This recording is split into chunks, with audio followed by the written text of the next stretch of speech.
High viewers, seriously సింధూరం cinema director Krishna Vamsi గారిని thanks చెప్తూ ఉన్నా. రాజావాసిరెడ్డి వెంకటనారాయణ కళాశాల ఆర్వీఎన్ కాలేజ్ ధరణకోట అమరావతి, ఆ కాలేజీకి కూడా నేను థ్యాంక్స్ చెప్తూ ఉన్నా. సింధూరం మూవీ ఆర్ నారాయణ సినిమాలు చూసి చూసి మేడే రోజు విప్లవ గీతాలు విని విని సమాజంలోంటి చెడును చూసి మనం కూడా అడవులకు వెళ్ళాలి, చిన్నప్పుడు బచ్చాగడుగు ఉన్నప్పుడు అడవులకు వెళ్ళాలి, గన్ను పట్టాలా, తప్పు చేసిన ఏరియాలి అద్దెనిది అని. మామూలుగా బేసికల్గా చిన్నప్పుడు ఏంటి, పోలీస్ అవ్వాలని కోరిక, ఎస్పీ అవ్వాలని. మధ్యలో ఏమైంది, నెమ్మదిగా నక్సలిజం సైడ్ మారిపోయింది. ఇలా ఉన్నప్పుడు సింధూరం సినిమా వచ్చింది. అది చూసి అడవిలో ఉండి మనం సాధించడం, జనాల మధ్యలోనే ఉండాలి. ఆయన సరే మరలా నారాయణ సినిమాలు, శ్రీరాములు ఇటువంటి సినిమా వచ్చి బుర్రను ఇది చేస్తూ ఉన్నాయి. అప్పుడు ఇంటర్మీడియట్ ఆర్వీఎన్ కాలేజ్, ఇక్కడ నల్లమల అడవిలో ఉన్నటువంటి కొంతమంది వాళ్ళు కూడా ఇక్కడ చదువుకుంటూ ఉండేవాళ్ళు, వాళ్ళ పిల్లలు. అందులో అన్నల యొక్క పిల్లలు ఉన్నారు, బంధువులు ఉన్నారు. అసలు ఏం జరిగింది మొత్తం ఎక్స్ప్లెయిన్ చేసుకుంటూ వచ్చారు. దెన్ మీ వాళ్ళు అడవిలో ఉన్నారు, మీరు సంబంధించి ఇక్కడ ఉన్నారు కదా, చదువుకుంటున్నారు కదా, మరి మీరు అడవిలోకి వెళ్తారంటే ఎందుకు వెళ్తాము, మేము గొప్పగా ఎదగాలని కదా వాళ్ళు అడవిలోకి వెళ్ళింది. దెన్ మరి వాళ్ళు ఎన్నాళ్ళు ఉంటారు అట్లా, మేము గొప్పగా ఎదిగేంత వరకు. అంటే మీరు మళ్ళీ అడవిలోకి వెళ్ళాల్సిన అవసరం, మీరు బయట ఉండాలి కదా. అవును, మరి బయట ఉండే కదా ఎదగాల్సిందే. సో నిజమైన ఎదుగుదల కోరుకునేవాడు సమాజానికి మేల్చదనం బయట ఉండాలి. ఈ విషయం ఇప్పటికే ఇంకా కొంతమంది మావోయిస్టులకు అర్థం కావట్లా. ఈ మావోయిస్ట్ సానుభూతి పరులు, ప్రజా హక్కుల సంఘాలు వాళ్ళకి నిజంగా బుర్రా బుద్ధి లేకుండా తయారవుతున్నారు. అండ్ నంబాల కేశవరావుని చంపేశ్వరరావు బాబు అని చెప్పేసి ఆయన ఫోటోతో సహా రిలీజ్ చేస్తే మరళీ పౌర హక్కుల సంఘాల ఎవరో ముందుకు వచ్చి లేదు ఆయన చంపలేదు, ఆయన బాగానే ఉన్నాడు మాకు తెలుసు అని చెప్పేసి అంటున్నారు. ఏమనాలి అసలు వీళ్ళని? మరల తెలంగాణ గడ్డ మీద పుట్టినటువంటి మేము అంతరించిపోము, మరలా పుడుతూనే ఉంటామని చెప్పేసి స్లోగన్స్ పెడుతూ వాళ్ళు వీళ్ళు మళ్ళీ పోస్టులు పెడతానే ఉన్నారు. వీళ్ళ ముందు లోపలే ఇలా తీసుకెళ్ళి అర్బన్ నక్సల్ ఈ బ్యాచ్. ఈ నంబాల కేశవరావు వాళ్ళ నాన్నగారి పేరు వాసుదేవరావు, వీళ్ళది వచ్చేసి శ్రీకాకుళం జిల్లా కోటబొమ్మాలి మండలం జిఎన్గూడెం. ఈయన కేశవరావుకి ఓ బ్రదరు, ముగ్గురు అక్క చెల్లెలు, మొత్తం 5. చిన్నప్పుడు ఎలిమెంటరీ స్కూల్ ఎడ్యుకేషన్ వాళ్ళ ఊరిలోనే, ఆ తర్వాత టెక్లే దగ్గర వాళ్ళ తాతల ఊరిలో హై స్కూల్, ఆ తర్వాత టెక్లేలో ఇంటర్మీడియట్ చేశాడు. ఈ ఇంటర్మీడియట్ చదువుతున్నప్పుడు నేపథ్యంలోనే ఆయనకి విప్లవ భావాలు రావటం, ఆ తర్వాత డిగ్రీ చేస్తున్న మూమెంట్లోనే ఆయనకి రీజనల్ ఇంజనీరింగ్ కాలేజ్ అంటారు ఆర్ఈసీ వరంగల్, అది ఇప్పుడు నేషనల్ ఇన్స్టిట్యూట్ ఆఫ్ టెక్నాలజీ.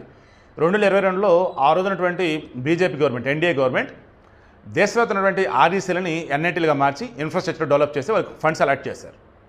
అప్పుడు మానవ వనరుల అభివృద్ధి శాఖ మంత్రి అయితే మనోహర్ జోషి అనుకుంటా, ఆయన పుణ్యం ఇదంతా. దెన్ ఎన్ఐటీగా మారే. సో ఆర్ఈసీలో సీట్ రావడం అప్పట్లో గొప్ప. దెన్ ఆయనకి అప్పుడు సీట్ వచ్చింది. ఆయన పుట్టింది 1955లో, ఓకేనా, ఇది 2025. అంటే అప్రాక్సిమేట్లీ 69 నుంచి 70 సంవత్సరాల వయసు అయింది. ఈ వయసులో కూడా గన్ను బట్టి అడవిలో ఉండటం ఏంటండి? ఎందుకు ఏంటంటే 43 సంవత్సరాలు అంటే ఆయన ఇల్లు చూసి ఇంటికి రాక. సరే అడవిలో ఉన్నాడు, దేనికోసం పోరాటం చేయాలి, ఎవరికోసం పోరాటం చేయాలి? 2003లో చంద్రబాబు నాయుడిని చంపడం కోసం అలిపిరి బాంబ్ బ్లాస్ట్ ప్లాన్ చేసిన వాళ్ళే ఇతను, చలపతి, ఇంకో కొంతమంది బ్యాచ్. ఇతను ఇప్పుడు ఎన్కౌంటర్ చేశారు, చలపతి మొన్న ఈ మధ్య ఎన్కౌంటర్ చేశారు. చూడండి అసలు ఈవెన్ చంద్రబాబు నాయుడు ఉన్న సమయంలో భారీగా ఎన్కౌంటర్ జరిగే, మావోయిస్టులు లేపేశారు, చర్చలకు రమ్మన్నారు. ఆ తర్వాత వచ్చేసి వైఎస్ రాజశేఖర సమయంలో కూడా చర్చలకు రమ్మన్నారు. దెన్ ఆ తర్వాత వాళ్ళని మోసం చేసి చంపేశారు నక్సలైట్లని, అందుకని పవర్ రూట్లో చనిపోయాడని చెప్పేసి కొంతమంది అంటూ ఉంటారు. సరే ఆ టాపిక్ మనకొద్దు. వైఎస్ఆర్ హయాంలో కూడా మావోయిస్టులను చంపేశారు. ఇక ఆ తర్వాత ఏమైంది, రాష్ట్ర విభజన ఇవన్నీ జరుగుతున్న మూమెంట్లోనే ఇక్కడ నెమ్మదిగా ఛత్తీస్గఢ్కి వెళ్ళిపోయారు. ఆంధ్ర ఒడిశా బోర్డర్లో కొంతమంది, ఛత్తీస్గఢ్ తెలంగాణ బోర్డర్లో కొంతమంది, ఇలా.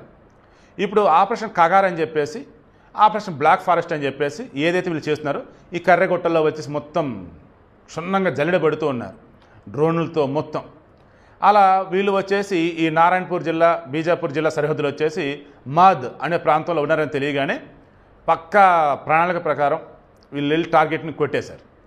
అలా ఇప్పుడు ఈ కేశవరావుతో పాటు మొత్తం 20 మంది చనిపోయారు, మొత్తం 28 మంది చనిపోయారు. ఇప్పుడు ఈయన మీద ఏకంగా 1,50,00,000 రివార్డు ఉంది. ఎందుకో తెలుసా? 2010 సంవత్సరంలో దంతెవాడలో, ఛత్తీస్గఢ్లోనే సిఆర్పిఎఫ్లు వాళ్ళు మనుషులేగా, వాళ్ళు భారతీయులే కదా, మా వాళ్ళని చంపారు అసలు వీళ్ళు మనుషులు కాదా? ఈ పౌర హక్కుల సంఘం వాళ్ళకి బుద్ధి బుర్రా ఉంటే వాళ్ళు అంత దారుణంగా అంతమంది చనిపోతే నోరు ఎత్తింది లేదు వాళ్ళు. సో పాపం అన్యాయం చంపే సిఆర్పిఎఫ్ వాళ్ళని 70 మందికి పైగా చనిపోయారు అసలు అప్పుడు. దాని 2013లో సల్వార్ జుడుమా ఏదో ఉండే ఆ పార్టీకి సంబంధించి, అతనిని వాళ్ళ పార్టీ వాళ్ళు 26 మందిని చంపేశారు. వీళ్ళే, ఇతనే కేశవరావు. మొన్న చంద్రబాబు గవర్నమెంట్ 2019కి ముందు కేడారి సర్వేశ్వరరావు ఎవరు చంపేశారు కదా, ఎన్కౌంటర్ చేసేసి తీసుకెళ్ళిపోయి మావోయిస్టులు. అది కూడా ఇది ఈ స్కెచ్ ఇతందే. ఇలా చెప్పుకుంటూ పోతే ఇంప్రవైజ్డ్ ఎక్స్ప్లోజివ్ డివైస్ ఐఈడీలు ఉన్నాయి కదా, టెర్రరిస్టుల దగ్గర ఉంటాయి అవన్నీ కూడా. ఐఈడీ బాంబులు పెట్టడంలో పేర్చడంలో ఎక్స్పర్ట్ ఇతను. ఎందుకంటే ఇంజనీరింగ్ బ్యాక్గ్రౌండ్ కదా, సో చాలా తెలియగలవాడు. ఏకంగా liberation tigers of Tamil LTTE Prabhakar batch ఉన్నారు, శ్రీలంక బ్యాచ్. వాళ్ళ దగ్గర 1987లో అద్భుతం ట్రైనింగ్ తీసుకున్నాడు బాంబులు పేల్చడంలో, తప్పించుకోవడంలో, గెరిల్లా యుద్ధాల నైపుణ్యాల్లో. చెప్తున్నాను కదండి, మన దేశంలో ఈ మావోయిస్టులు కనుక వీళ్ళు ఏమాత్రం వాళ్ళ తెలివిని ఈ దేశంలో చంపడం కోసం కాకుండా మన దేశం బయట ఉండి మన మీద కోసం టెర్రరిస్టులను చంపడం కోసం పెట్టినట్టయితే సూపర్ ఉంటుందండి. అసలు ఏ ప్రభుత్వాన్ని రాని ఇంటర్నల్గా వీళ్ళతో పోరాటం చేసి బోర్డర్లో వాళ్ళతో పోరాటం చేసి ఏంది దరిద్రం, ఎక్కడ లేని దరిద్రాన్ని మన దగ్గర ఉంటాయి. మళ్ళీ ఇక్కడ ఉన్న వాళ్ళకి సపోర్ట్ చేస్తారు కొంతమంది ఈ మావోయిస్టులకి, మరలా బోర్డర్ దగ్గర ఉన్నటువంటి మన సైన్యం తక్కువ చేసి ఆ పాయసం సపోర్ట్ చేస్తారు కొంతమంది మొండా కొడుకులు, కొంతమంది మొండలు కూడా ఆడవాళ్ళు. తప్పుగా అనుకోద్దమ్మా, ఆ పిచ్చి కోపం వస్తుంది ఈ మధ్య అయితే. అసలు ఏంటి అసలు ఎంత దారుణంగా ఎంత ఫూలిష్గా ఉన్నారు అసలు. యారే రాహుల్ గాంధీ ఇప్పుడు కూడా అంటాడు, ఆ సిద్ధరామయ్యని రాహుల్ గాంధీని పాకిస్తాన్ మీడియా తెగ మోస్తుంది. ఎందుకు? వాళ్ళు అడుగుతున్నారు, ఏంది పాకిస్తాన్ వచ్చేసి మన యుద్ధ విమానాలు కూల్చింది కదా, ఏమేమి కూల్చింది మాకు లిస్ట్ ఇవ్వండి. అవసరమా? ఏం చేసుకుంటానికి ఈయన? అది పాకిస్తాన్కి లీడ్ ఇవ్వటం కదా. సిద్ధరామయ్య మేము యుద్ధం వద్దు అన్నాం, వాళ్ళు చేస్తున్నారు ఈయన అంటాడు. ఇలా చెప్పుకుంటూ పోతే పొలిటికల్గా, ప్రాంతీయ పరంగా, పార్టీల పరంగా వరస్ట్గా చీలిపోయి ఈ దేశాన్ని భ్రష్టు పట్టిస్తున్న మూమెంట్లో ఇప్పుడున్న మోడీ గవర్నమెంట్ ఎన్డీఏలో ఉన్నటువంటి రిమైనింగ్ పార్టీలన్నీ ఒక తాటి మీదకి వచ్చి దేశాన్ని కాపాడుతున్న అడుగులు వేస్తూ ఉన్నాయి. సో నేను వీడియో క్లోజ్ చేస్తున్నా. నేను మరలా చెప్తున్నా, నా చిన్నప్పుడులోనే నేను పోలీసు వాళ్ళని అనుకున్నా, మధ్యలో ఈ సినిమాల ఎఫెక్ట్ వల్ల సమాజంలో చెడుని చూసి నాన్న రకాల ఇబ్బందులు చూసేసి చెడుని అంతమొందించాలన్నా, పేదవారికి పెట్టడం దొరకాలన్నా, ఈ భూస్వాముల నుంచి పేదవారిని కాపాడాలన్నా, గన్ను బట్టలు అడవిలోకి వెళ్ళాలనుకున్న పిచ్చోడు నేను కూడా. దేవుడితో నెలల వంశం మొత్తానికి చివరికి మిగిలిన ఒకడే అబ్బాయిని అవ్వటం, అండ్ మా నాన్నకి నేను అపారమైన ప్రేమ అవ్వటం, నాకు మా నాన్నకి చాలా ఇష్టం. అండ్ గన్ను బట్టలు ఎంత ఇష్టం అన్నా ఎన్సీసీలో గన్ను పెట్టుకున్నా, ఆ తర్వాత గ్రూప్స్ రాసి సెలెక్ట్ అయితే డిఎస్పీని అవుతా, అడవిలోకి వెళ్ళొద్దు. ఇప్పుడు సమాజంలో రక్షక భటులు అంటారు పోలీసులు, దాన్ని పోలీసు అవుదాం, సమాజాన్ని కాపాడుకుందాం. అడవిలోకి వెళ్ళేది ఏంటి? అడవిలో ఉండేది ఏంటి? అండ్ అడవిలో ఉన్న ఎవరిని చంపాలి? మరలా మన వాళ్ళని కదా చంపేది. అదేంటి అసలు? మన వాళ్ళు కాపాడాలి, చంపుకునేది ఏంటి? చిన్న లాజిక్ అండి. ఇప్పుడు భారతదేశంలో ఉంటూ భారతీయుల కోసం పోరాటం చేస్తున్నప్పుడు నువ్వు అడవిలోకి వెళ్ళినప్పుడు నువ్వు ఎవరిని చంపాలి? బయట వాళ్ళని కదా చంపాలి. విదేశీలకు సంబంధించినటువంటి దుర్మార్గుడు వాళ్ళని కదా నువ్వు చంపాలి. ఇక్కడ అమాయకులు చంపుతారంటే గిరిజనులను చంపి, పోలీసులను చంపి, సిఆర్పిఎఫ్లను చంపి, ఏంట్రా అసలు అది? ఇంక మీరే మావోయిస్టులు రా బాబు. మీరు ఇప్పుడు టెర్రరిస్టులకు మీకు తేడా ఏముంది? టెర్రరిస్టులు వచ్చేసి మాకు ఇస్లాం సామ్రాజ్యం కావాలి, ఇస్లాం రాజ్యం ఉండే ప్రపంచం అంతా ఆపెచ్చనా కొడుకులు. మీరు వచ్చేసి అడవిలో డెవలప్మెంట్ ఉండొద్దు, బ్రిడ్జిలు కట్టొద్దు, గిరిజనులను దోచుకోవద్దు, అభివృద్ధి అని చెప్పేసి మీరు అభివృద్ధి చేస్తామంటే వద్దనే మూర్ఖులుగా మీరు మిగిలారు. అరే ప్రపంచమంతా ఎవరికి నచ్చినట్టు బతుకుతారా బాబు, ఎవరి మతం బాబు వాళ్ళంటే లేదు మతాలన్నీ ఒకటి కాదు, ఓన్లీ ఇస్లాం మతం మాత్రం ఉండాలని చెప్పి ఆ ముండా కొడుకులు వాళ్ళు. తేడా ఏంటి? కామ్రేడ్స్ దండం పెట్టి మరి రిక్వెస్ట్ చేస్తున్నాను, దయచేసి సమాజంలో కలవండి. రాజ్యాంగం మన హక్కులు కల్పించింది, మీరు లొంగిపోండి.